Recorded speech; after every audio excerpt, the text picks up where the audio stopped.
Okay, just a quick video. I want to say thank you to my friend David for giving me this knife to auction off, and the proceeds go to Patriot Guard.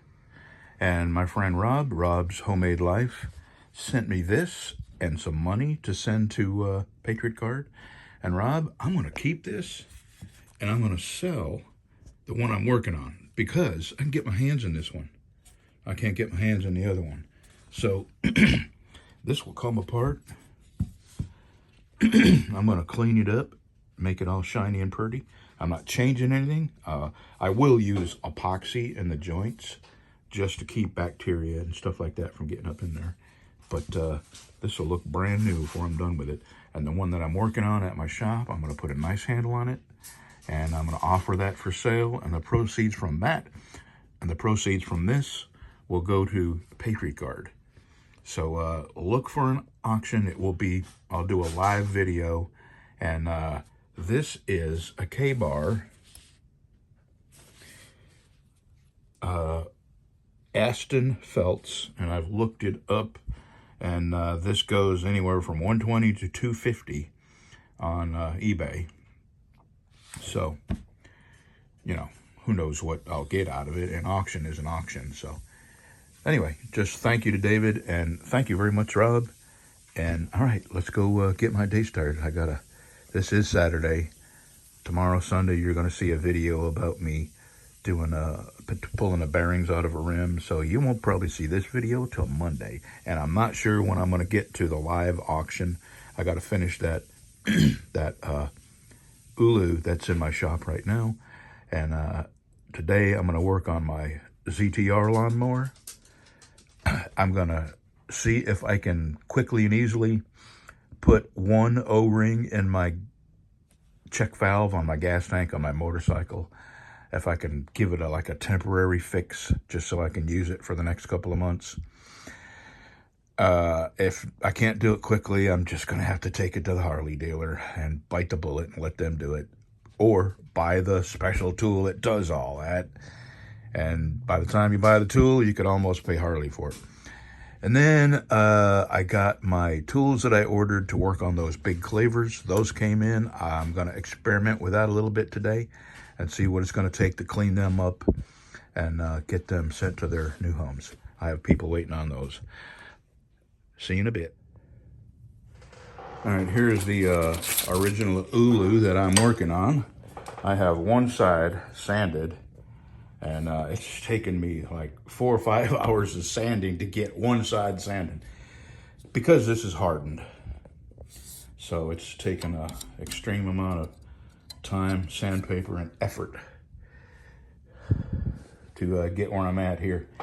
So I got about 4 more hours of sanding on this side, and then we're going to hit it with a buffer, and I'm going to show you the wood I'm putting on it. Oh yeah, I'm cutting these off. The handle is going to come down a little lower. It'll come down to about here because I have to have somewhere to drill pinholes through, and I'm going to use epoxy, of course, but these have to be held on with pins, or, you know, just using it. And I expect this will be used because it's going to be, you know, usable for another 100 years or however old this is. So let me show you the wood I have picked out. This is some highly figured Karelian birch from Russia. Isn't that something? I'm using wood from Russia, an Ulu from the Inuit people of Alaska, and it's being restored in Texas by a guy from Connecticut. So, I've been everywhere, man. Oh, and my wife kicked me out of the house this morning. I was singing a Beatles tune, and I got to be honest, neither one of us liked the Beatles. I never liked the Beatles. Sue me, you know, unsubscribe, call me names. I never liked the Beatles, but there is one song that is a catchy tune. Desmond had a barrow in the marketplace. Molly was a singer. So anyway, I was singing away in the house this morning, and she said, "You have to leave." And she's right. I sullied our house with a Beatles song. She's in there cleaning right now. And then as I was leaving, she asked me, she said, can you sing solo? And I said, sure, I can sing solo. She said, well, sing solo, I can't hear you. That was just rude. Alrighty, I'm getting to work. Oh, and these are the cleavers. I'm fixing to take them out to the shop now and experiment with my new tools. Here's Rob's Ulu that he sent me. Thank you very much, Rob.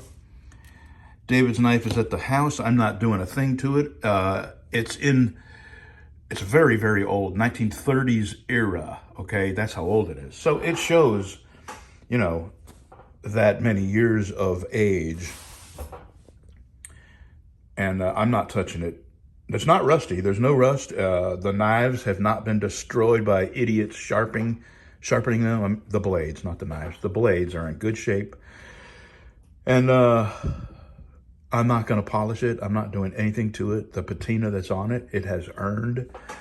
And this I'm going to make brand new. And I'm going to undo these screws right now just to see what I got up underneath here and to see how hard this is going to take the sand. All right. But I'm not going to show you that. I'll be in the shop here in a minute and I'll be trying out my new buffing wheels on these. My goodness. Okay. That bolt was loose. Same thing over here, that bolt. These bolts here are loose.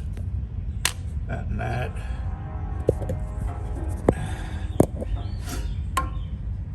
These two. But look at that belt. It is chewed up. All the motor mounting bolts are tight, and I can't do anything else till I get a belt, so I gotta Google this belt here, and I wonder if that could be my noise.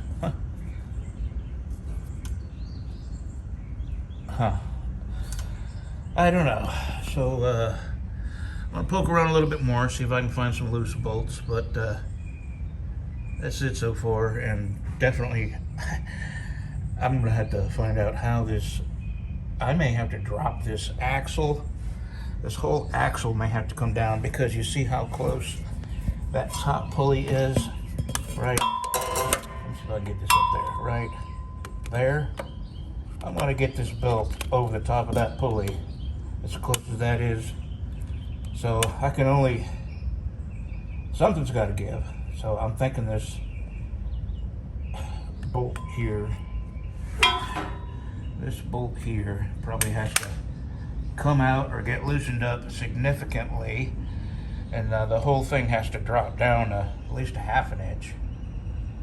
Alrighty, this is, you know, I shouldn't complain. We've mowed a lot with this. I haven't replaced anything. I have replaced the bearing mandrels on the mower deck because I thought that's what was making noise, and that wasn't it. So I'll keep looking around, but that is going to be an SOB right there. All right, we'll be back. If I see anything obvious, I'll let you know. Part of the problem when you're trying to locate parts, this thing has the deck drive belt and the transmission drive belts, right? So these are hydraulic transmissions, hydrostatic transmissions, and the belt is cogged. You probably know what a cogged belt looks like. So I've been looking and looking for probably 30 minutes now, searching online. I got the model number. The model number's on the other side. It's a Hustler Raptor, 42-inch deck, and I need the transmission drive belt, not the mower deck drive belt. Well, every place I've looked, I type in those exact words. My model number, 42-inch Hustler Raptor transmission drive belt, and they keep giving me the results for the mower deck drive belt. Well, I finally figured out what I'm doing wrong. They're calling it a pump belt. So they completely ignore the fact that you put transmission belt in there and offer you a mower deck belt when you clearly want the pump belt. I don't know why they would assume you'd want the mower deck belt if you use the word transmission instead of pump belt. So the correct word, if you're looking for the belt up there, is called pump belt. And this particular version is a cogged, a cog belt. And I think it's cogged because it has to take such sharp and extreme curves around pulleys, both backwards and forwards. And by that, I mean the belt gets twisted around one pulley one way and then around another pulley another way. So it gets twisted towards the front and then twisted towards the back. It's an extreme flex. So they cog them. And by that, there's these little like teeth or ridges, you know. And it's not for grip or traction. It's so they'll bend easier without, you know, breaking the cords in them. So I got the model number 939215. And I guess I'm going to have to go to the house and sit in front of the big computer with my credit card to order it, because I'm not going to do any more on this until I get that belt. So you'll see this next. I've got my my felt pad. That's what this looks like. And I'm trying to load it up with polishing compound. And yeah, you know, it's gonna take a whole lot of rubbing if it works. I may try something else first, or I may try this one. Is nowhere near as pitted, so I may see what it'll do on that. But that's what I'm gonna do next here. But right now I'm gonna go to the house before I get too dirty and see if I can locate this part. We'll be back. All right, I ordered the belt. Took me forever to find it. I wasn't using the correct medical terminology. And now I wait for that. I'm not going to do any. I'm just going to leave everything right where it's at until I get the belt, because all the bolts that I tightened up, I got to loosen up. I'm going to have to take the jack stands and hold it up somewhere back here, because the jack stands are on the axle, and I got to drop the axle down at least a ½ an inch so I can slip the belt up over the top of the pulleys, which are right even with where the motor is bolted down. They're just, you know, that far away from that. So, alrighty, now I'm gonna do some experimentation. I got a little bit of everything up here. I tried the buffer, the new buffer pad, the new wheel, this with that, and it's not making a dent. So I'm gonna get a little more aggressive with some sandpaper, 120. And I have these surface preparation wheels. I may try them. I'm gonna try a little bit of everything. I'm gonna throw everything I got at it. I don't wanna, it's not gonna be perfect. I mean, it's really old. And, you know, I'm not trying to make something brand new out of it. I'm trying to make it usable. And, you know, the person that's going to intends to use it. And you don't want all them places where food could get stuck and all that. So, alrighty, I'm gonna try this first. We'll be back. Might be a little noisy.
tell you, it looks like it's making a difference. I have another Sheffield cleaver on the way, and that's spoken for. I just thought of that. I bought it last night, and oh, what did I do with my phone? Oh, there you are, dummy! My God. Now, let me put a new pad on. See what happens.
Next, I'm going to try these surface preparation wheels.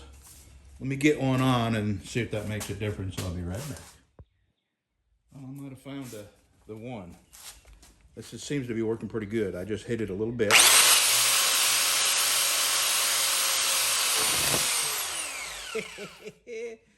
Well.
That is a fine preparation wheel. I have a coarse one. I got to find that one and put it on. These are called polishing wheels. These are Harbor Freight, special. And this is an 80 grit, 220, 400, 600. So we're going to see what these will do. I've tried it. It looks like it's going to be helpful. So here we go a little bit. I won't make you watch the whole thing.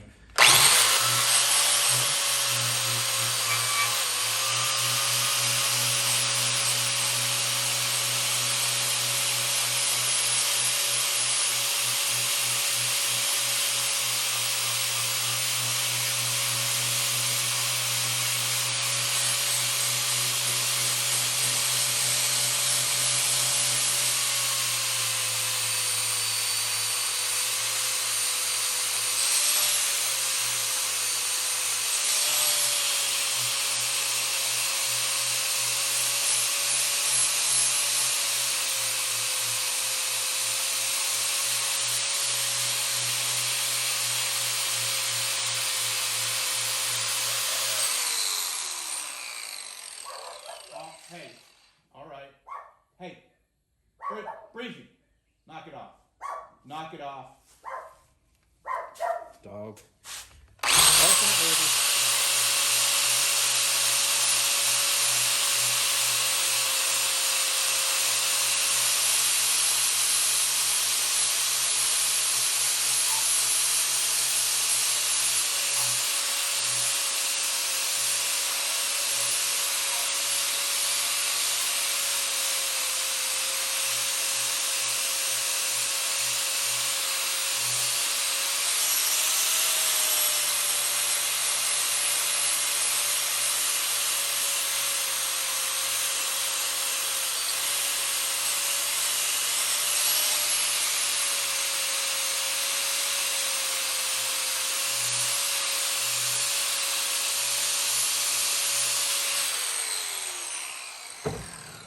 All right, that seems to be working. It's going to be slow going, but that's all right. I got nothing but time. And I may have to go back to Harbor Freight and get some more of these, but I think this is going to work. Okay, it is working, but I only have one 80 grit. I'm going to go to Harbor Freight right now and see if I can get 40, 60, a few 80. It's going to work. Now, this is not going to be, brand new looking. I will be able to polish it. It will be clean and hygienic. And my main objective initially is to get that's warm, to get the bevel polished. And then I'll work my way up. So I'll be back. Got to go get my keys and get my wallet and go to Harbor Freight.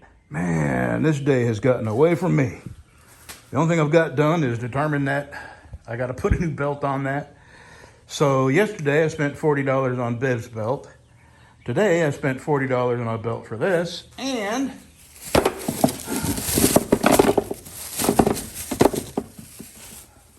does that look like $55 worth of stuff at Harbor Freight? I am shocked. This was $8, and in my leather shop, where I have added the Kydex bench, it's dark over there, and I can't see the drill press, and I can't see where I'm cutting on the bandsaw. Problem solved. $8. Magnetic base, that'll work. So here's what I got. They don't make these anymore, so go figure. So I've got these 80 grit, 120 grit. I got a few of them. There's two 80s, two 120s, and then I've got some hook and loop, two 20s. I don't have to do this all today.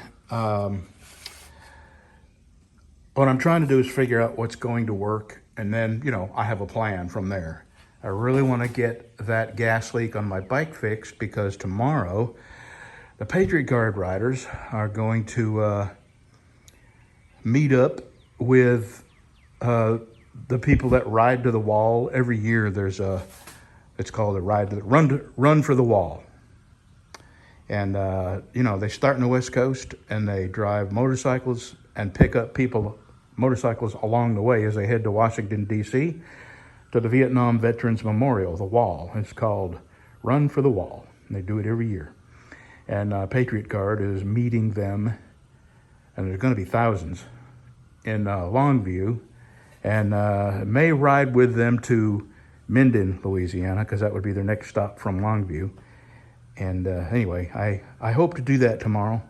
It's not a big deal if I don't. There's one O-ring. I can't replace them all. You need a special tool and a kit and all that. But there's one O-ring that is typically the problem. They all go bad, but temporarily you can replace that one O-ring, and it's the O-ring that is the easiest to get to. So I may try that, and if it doesn't leak, then tomorrow I'm going. If not, then I'll be back out here. So let me get an 80 grit on there and see what this looks like. Well, that's 80 grit, and that's as far as I'm going to go with it. Let me turn this off. Maybe you can see better. And that's a huge improvement. So now, it's warm. I got to let it cool. So, yeah, while I'm letting it cool, I'm going to move my bike sort of over here, cattywampus. So if I have to, I can get my gator in here without moving the bike. And take a look at that, see if I can get that O-ring out of there. Yeah, that's, I may have to go to the shop and get a bucket of water and a rag so I can cool these down and keep working on them. But just for now, I'm fixing to move the bike over here, and maybe this will be cool down for me to move on to the next grit. Actually, I'm going to flip it over because that's 80 grit. I'll flip it over and do the other side, and then I'll move up to, what did I have? What's the other one? 120. And I think this is going to work. See you in a bit. Well, there's where my leak is, and this just fits in there like a air compressor valve. You push up on that and pull down on that, and it comes out. And there's an O-ring that's supposed to fit around that, and the O-ring is, hold on, let me get this camera turned around. All right, I'm gonna slowly move you up under here. The O-ring, I don't have a light in there yet, but the O-ring is about a 1/2 inch up of there, in there. That's the first ring of 2 or 3 up in there. And most likely that is the O-ring that's leaking. And I think I can get it out with this. And I think I can poke a new one up in there. We'll see. But I'm not going to start working on that until I make a little more progress on these cleavers. It's coming along. And I moved up a grit. I think I'm at 120, and it's looking pretty good. So I'm going to go back to working on that. Oh, man.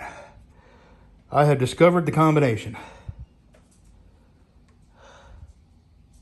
It's not perfect. I still got some work to do, but it's going to look nice when I'm done. And so far, on the other side, I've been able to save the Craftsman logo. And yeah, it took a real progression in grits. The 80 grit and the 120. And then this is ceramic and really aggressive. So I'm using these 120s to knock off these 120 grits.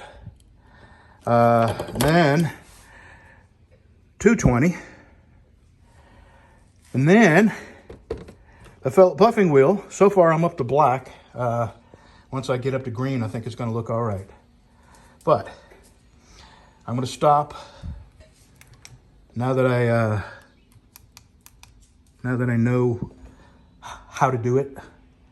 I got to go back to the house and get my motorcycle key, and I'm going to see if I can't get that O-ring in there, or pull that O-ring out and see if I got that O-ring, and crank it up, see if it leaks.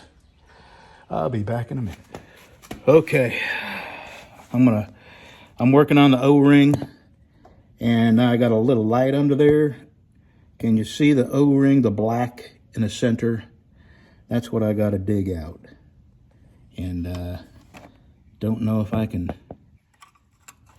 do this with you watching or not. And this is the pick I'm using. Hold on, let me turn you around. This is the pick I'm using. Craftsman. So there's my O-ring kit, and I'm nearly certain I have one in there that will fix this. And there's also another O-ring on the other end that I'm going to try to dig out. But there's just no way I can get my pickup in there and film. So if I get it out, I am successful. Getting it in won't be a problem. I'll be back in a minute. Aggravating. So there is no O-ring left in there. There's actually 2 O-rings, and both of them came out in pieces. I'm gonna turn this around. There's some of the pieces down there. So without an O-ring to compare to, there's not a chance I'm gonna come up with the right one. There's also an O-ring right there. I'm gonna zoom in. You see how cracked that is? So I have no choice. I'm gonna have to order the proper kit, which, you know, in the long run is probably the best thing to do. I mean, it's going to prevent me from riding my bike for a little while, but at least it'll be done right. And once I get it done, it won't have to be, it's lasted 13 years, so ethanol fuel just destroys. Now there's a fuel pump here, right? And a plastic hose that comes down here inside the tank. And that plastic hose goes bad too. So you have to pull your console off. There's like 6 or 8 bolts on a plate up there. You got to unbolt them, and then the pump comes out, and then you got to undo this and feed the hose down. I mean, it's a mess. It's a mess. So ethanol gas is the cause of so many problems. Anyway, so I'm gonna go back to work on the cleavers. That's all for the motorcycle. When I get the kit, I'll show you how to put it in. Because there's no good videos on the internet. One guy showed how to do it, but it was pitch freaking black. Same with that. I was trying to figure out an easy way to put the belt on the pump belt on the Hustler. And one good video of a guy who knew what he was doing. Pitch black, like you could see. No light. And what a waste. A waste of his time too, you know. And then a waste of uploading it. I'm a little aggravated. So let me move this because there's parts here I do not want to lose. Right there, them 2 little parts. So I'm going to be grounded until I get this fixed. Grounded, I mean, I won't be on 2 wheels. All right, back to the cleavers. All right, I'm filthy dirty. As you can see, my shop is filthy dirty.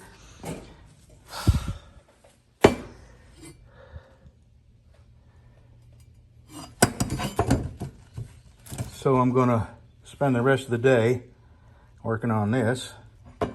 Now that I know what works, I want to take this back to the shop. I'm going to cut these handles off. And when I'm done with this, I'll start working on that. I'm going to just leave everything here. I'm going to use it all. Oh, Lordy. Okay, let's go back to the shop. I'm going to get on my big buffers and polish this up really good as it will allow me to. And before the day is out, I'll have the handles on. So let's go back to the knife shop. Holy cow, that was a lot of sanding and a lot of buffing. It is not perfect, but that is usable and hygienic. The edge, about 3/4 of an inch up, is perfect. Now this is the worst side. It had the deepest pock marks and pits. And you know, there's a limit to how much you can sand. I mean, you end up sanding the thing away. But the Craftsman logo, for the most part, is still intact. The edge is perfect.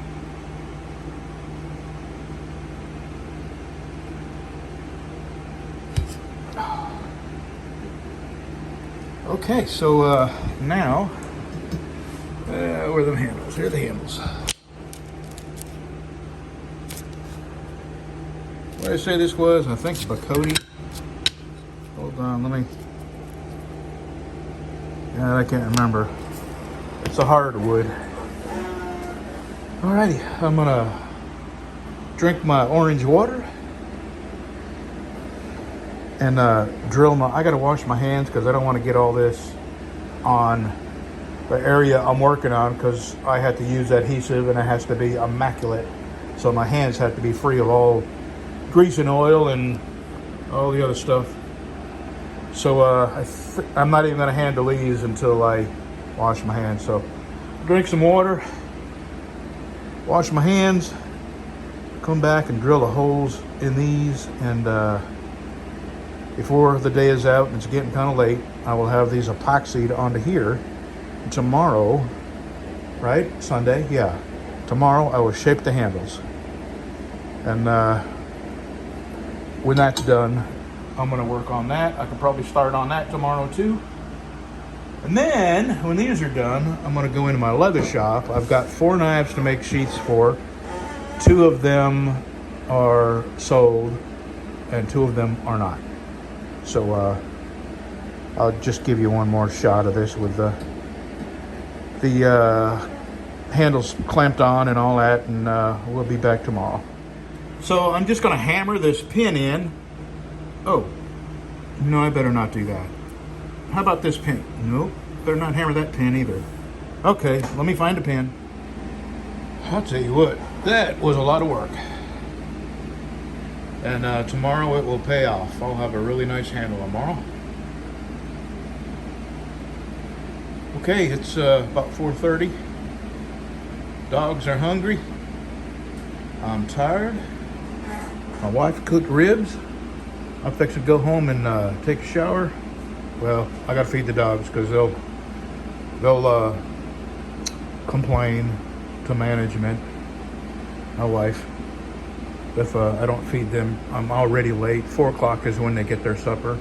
And tell you, my dog Lucy, I swear she has a watch and she knows how to tell time. Because 3:59, she's out there looking at me sideways. And 4:02, she's looking at me and looking at my wife and looking at me like, I'm going to complain. Don't make me get the manager. Alrighty. Have a good day, y'all. We'll see you. This world is full of crazies, man. This guy's got every sign known to man. And I should have known not to park here. He's sitting there amongst his rubble. And the signs are, we'll work for food. We'll, pet your dog for food. And I'm sitting here with my windows down. Charlie went into Harbor Freight right here to get some gloves. And this was the only spot available. And I looked over and seen him. And of course, he come over to me. And I want nothing to do with him. He says, excuse me, sir, allow me to introduce myself. And I said, allow me to decline. I do not care to meet you. Please leave me alone. And he looks down and sees my friend, Mr. Beretta, and he decides he better leave me alone. This is Marshall, Texas. Marshall, Texas, probably, I don't know, I'm guessing 20, 30,000 people. It's not a big town. And even here, you got to pack heat. Even here, it's just a sad commentary on the decay and the fall of our society. Hello, I'm from California, and I will park wherever the frick I want to. Oh boy, I'm telling you.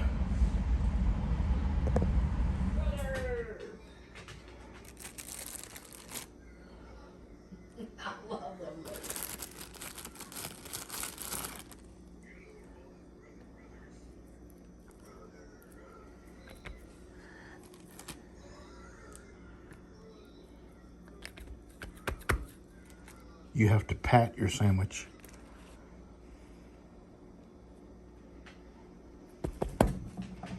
Bon appetit.